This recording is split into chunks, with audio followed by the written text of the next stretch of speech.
Yo everyone, what's going on? Couriway here, back again with another video.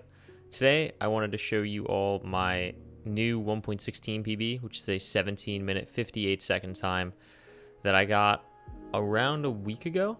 And I wanted to post it now. So this is a very interesting run. It now, I guess, technically holds a world record in the sense of, as far as I know, it's the fastest random seed glitchless run of all time with a death in it, which is, I don't know if that's something to be proud of or not. But this was a god seed. I had a really nice start here, which you'll see. I have a village very close. I also passed by 2 lava pools, which you'll see in a second. But definitely the thing that makes this run quite interesting is the fact that I die in it. Now, I'm not going to tell you where I die, but it is never the smartest thing that I did, and it did cost me about a minute and a half. So this run could have been sub 17. This should have been second place. Honestly, had a chance for sub 16 if I played the seed better in general. The really unfortunate thing about this run is, I guess fortunate and unfortunate, is this was the first time, this was in the first session that I was running 1.16 again. I hadn't ran the category for over 2.5 weeks, at least, I think. I'm not sure the exact dates, but I had spent a lot of time doing 1.14, which I had gotten my PB of 22:58 in at the time. And then I was, like you could tell in my crafting, like I grabbed too much cobblestone. I had no idea what I was doing. But I was very rusty in the category. I didn't remember how to do things. And it was just, I played very poorly, which kind of sucks because this was a god seed. It couldn't have been world record, I don't believe. I needed a bit more ocean travel and like an open exposed stronghold, but it could have been very close.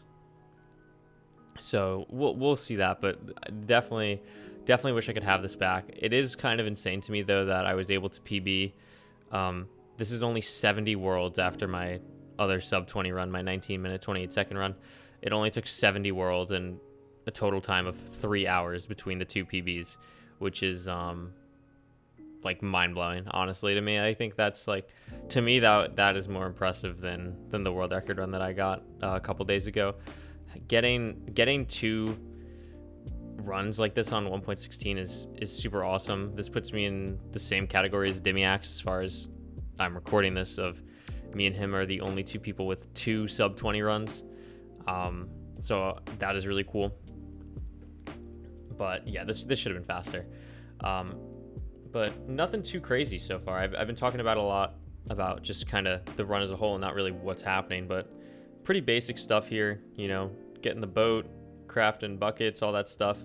For any people who were used to my other PBs in 1.16 or just other runs in general, I had used an iron pickaxe a lot, and I think that's a really, really good strategy if you're going for a more consistent run. Like if you want to guarantee yourself like a sub 25, iron pickaxes are really good.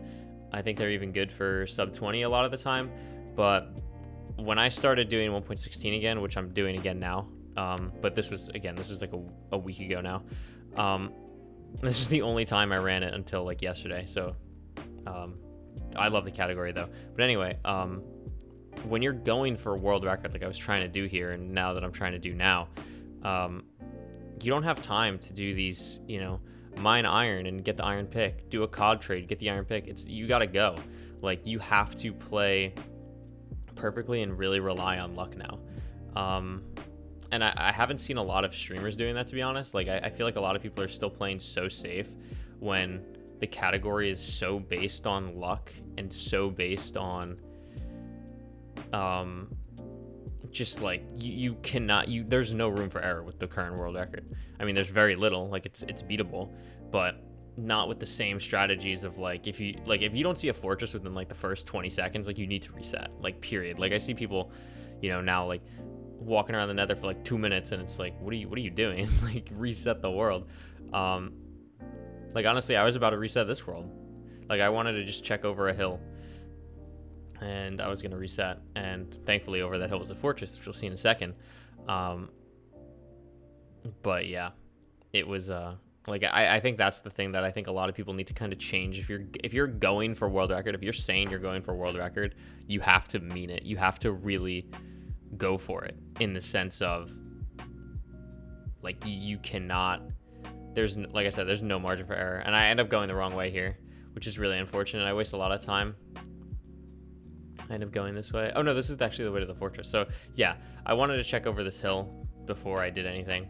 Before I reset, I was like, let's just double check, make sure there's nothing nearby. But there was a fortress, which was very nice. And then there was this magma cube, which I really wanted this gold, and it was not. Oh, I was able to get it. Couldn't remember.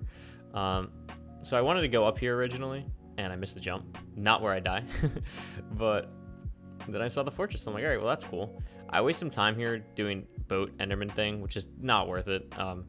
It's worth it if you're again trying to be consistent, but when you're going for a world record, like, don't do this. I've learned this the hard way now. I waste like 25 seconds here just like clowning around and not even getting a pearl. So yeah, don't do that. Like obviously if you end up getting not good trades, if you end up getting like 10, yeah, kill an enderman in the overworld, but don't do it pre-trades. That's just not the play. That is not the play at all. So right now I'm just grabbing blocks to pillar up here, and then hopefully we'll be able to get to the spawner in a reasonable amount of time. I can tell this is the good part of the fortress though, which is really nice, and I'm sitting at a pretty good pace right now.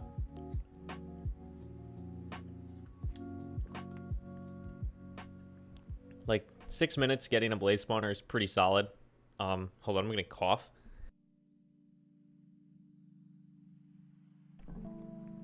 Sorry, I had to cough. You didn't hear it.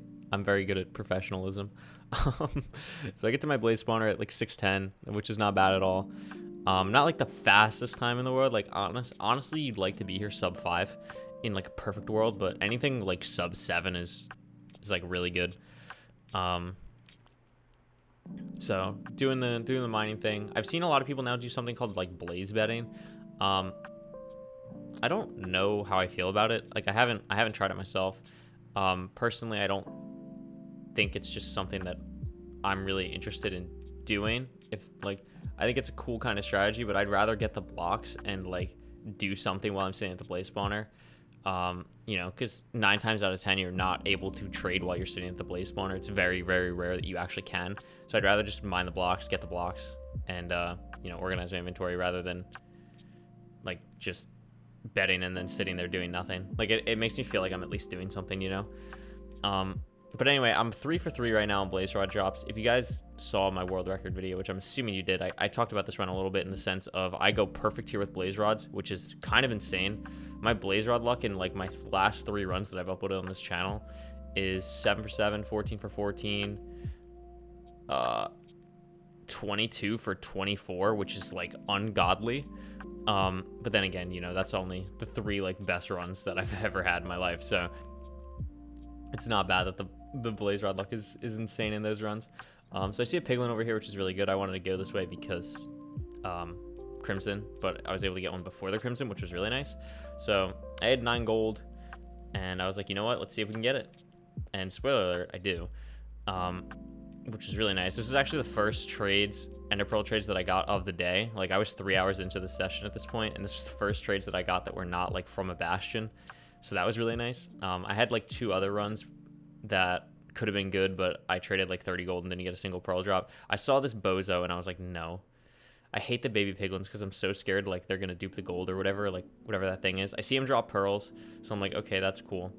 And then I'm crafting this other gold and I see him drop pearls again, and I'm like, excuse me? So, and he dropped 8, so I was like, I'm probably just going regardless, and he dropped 7, so I have 15, which is a huge amount. I pick up my crafting table, I'm leaving at 8:30. That's huge. That is massive. And you know what I do?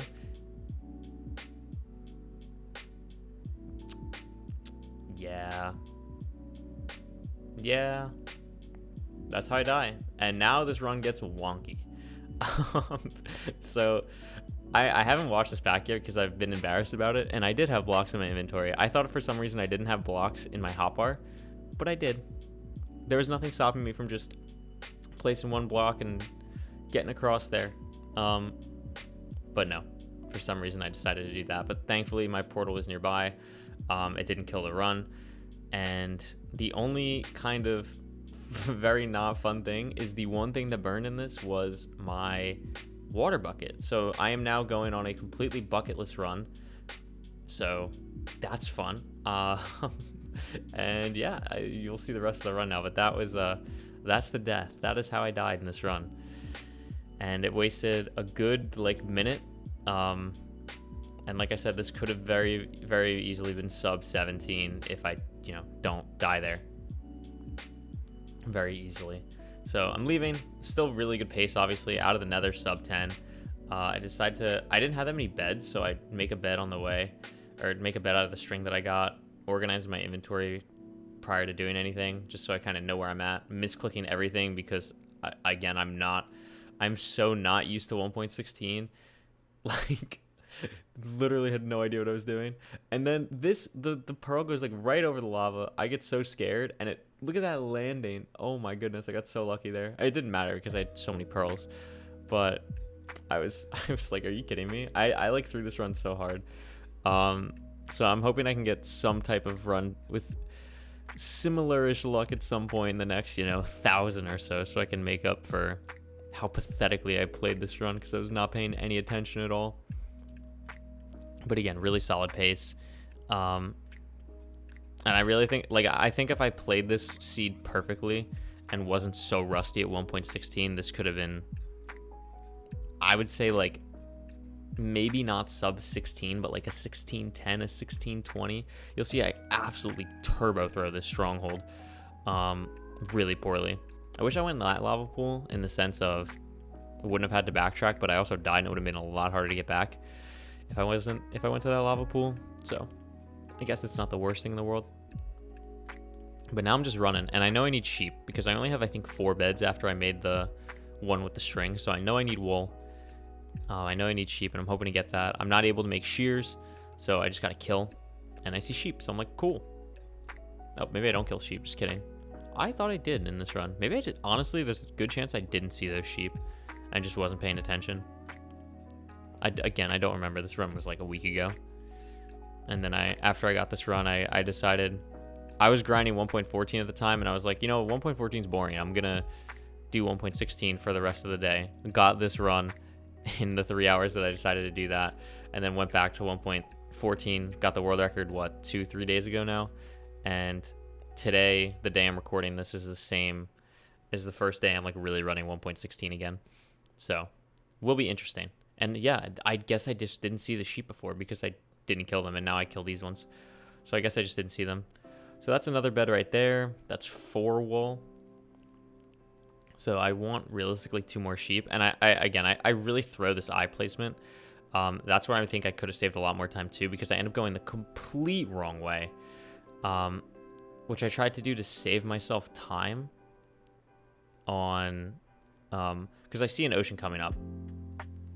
So I'm really hoping that, it's obviously going to be in the ocean. That'd be great. Spoiler alert, it's not.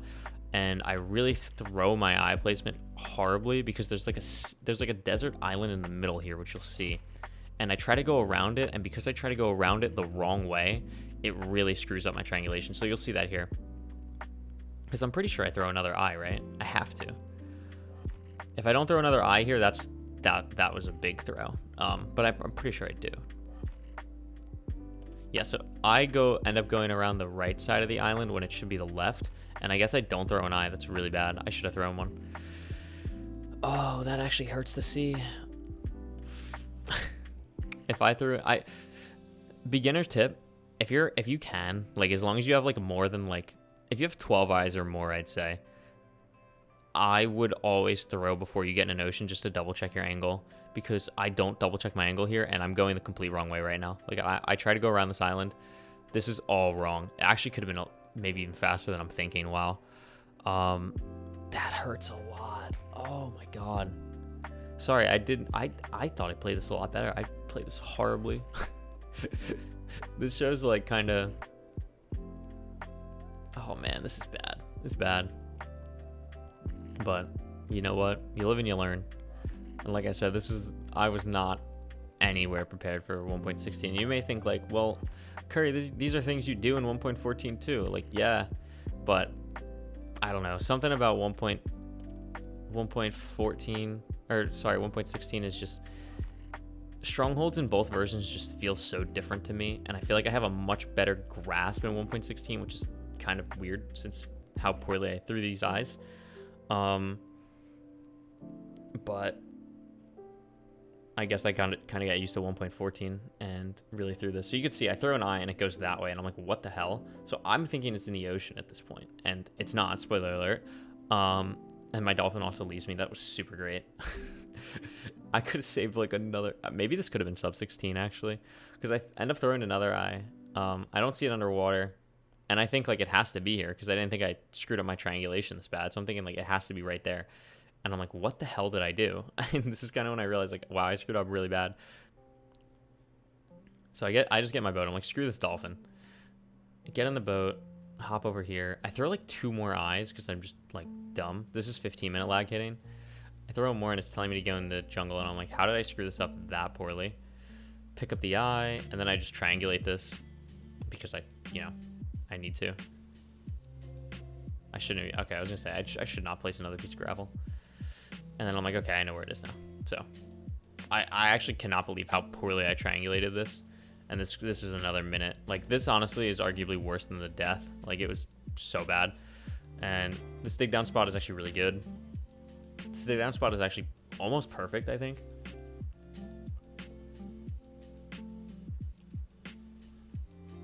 So, yeah. But that's the majority of the run. Here's the stronghold. It's super high up, 52. I never see a stronghold this high. Y52 seems insanely high, even for the starter staircase. I dug right into it, and then I just, went the right way. Forehead, find it. I'm like, cool, good to go. I have 14 eyes. It's a 0 eye, doesn't matter. It actually had a second entrance too, and I'm in the end at 16-15, 16-16, excuse me, according to my splits. And now it's dragon time. But friendly reminder, I don't have a water bucket, so it's time to pillar up. I think about kind of what I'm going to do here, because I'm like, is it even worth it? Like, do I even pillar up? Does it make sense to pillar up? And I kind of end up going with, yeah, it does. I trust myself. I know that I'm really good at this strat. I like start hitting my crafting table because I'm like, do I need that? No, I don't. So I think about it. I really I'm debating. I'm like, I'm not going up. And then I'm like, you know what? Screw it. Once the dragon comes over here, then I realize, like, okay, I need to go. So I start pillaring. And at this point, I'm pretty nervous. A lot of the time in this run, I actually wasn't nervous. I was just really bad at the game. You may think from how I played that I was nervous, but honestly, I wasn't. I was just playing really poorly for not playing 1.16 for 3 weeks, basically. But at this point, I was nervous because I knew it was going to be... At this point, I thought it was going to be third, and I thought it maybe had a chance of beating Dimiac's real time. Or in-game time, excuse me. But I didn't know about Abdron's third place time, which I actually still haven't watched. I really need to watch that. So at the time, I thought that this was going to be top 3, which, I'm not going to be upset that it's 4th, I have a world record in 4th place. I'm not going to be mad about that, but I'm definitely going to keep going for this now. I also, like I said, in the last run, I spent time doing 1.7. I think that's something that I kind of want to hold off on until I start streaming again. And that's also something that I didn't really mention. I mentioned it in the comments of the last video. I'm moving soon. I'm moving back to New Jersey. And then once I move back up and finish quarantine and everything, I'm hoping to start streaming again sometime around Thanksgiving, give or take, but no promises, unfortunately. Life still kind of sucks at the moment. Still have to deal with some personal life matters, and once that gets taken care of, I'm very excited to hopefully being able to start streaming again. And yeah, but that's the run. Thank you all for watching. 18:14 real time, 17:58 in game. There's the seed. There's me hiding everything. And thank you all so much for watching. Peace out.